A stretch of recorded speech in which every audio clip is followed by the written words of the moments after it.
YCP అధినేత జగన్పై జరిగిన దాడి కేసులో నిందితుడి ఎన్ఐఏ కస్టడీ వ్యవహారం మలుపులు తిరుగుతోంది. నిందితుడు శ్రీనివాసరావును ఎన్ఐఏ అధికారులు తమకు చెప్పకుండా తీసుకెళ్లారని అతని తరపున వాదనలు వినిపిస్తున్న న్యాయవాది సలీం విజయవాడ కోర్టులో పిటిషన్ దాఖలు చేశారు. పిటిషన్ను స్వీకరించిన కోర్టు శ్రీనివాసరావును ఎక్కడ విచారిస్తున్నారో న్యాయవాదికి తెలపాలంటూ విజయవాడ పోలీస్ కమిషనర్కు ఆదేశాలు జారీ చేసింది.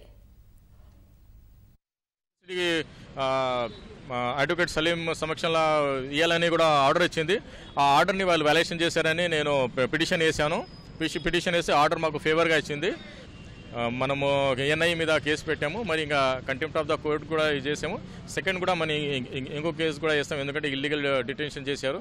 మార్నింగ్ నుంచి ఇప్పటి వరకు ఇల్లీగల్ డిటెన్షన్లో ఉన్నాడు ఆయన.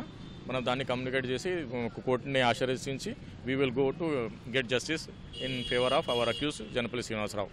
అసలు నాకు ఏ సమాచారం లేదు. ఇప్పటి వరకు అదే నేను ఫోన్ చేసేవాళ్ళు ఫోన్ పికప్ చేయడం లేదు, ఏం లేదు. అసలు టోటల్ ఆర్డర్ని వ్యాలేషన్ చేశారనే కదా నేను కోర్టుకి ఆశ్రయించాను. కోర్టు మా ఫేవర్లో ఆర్డర్ ఇచ్చింది.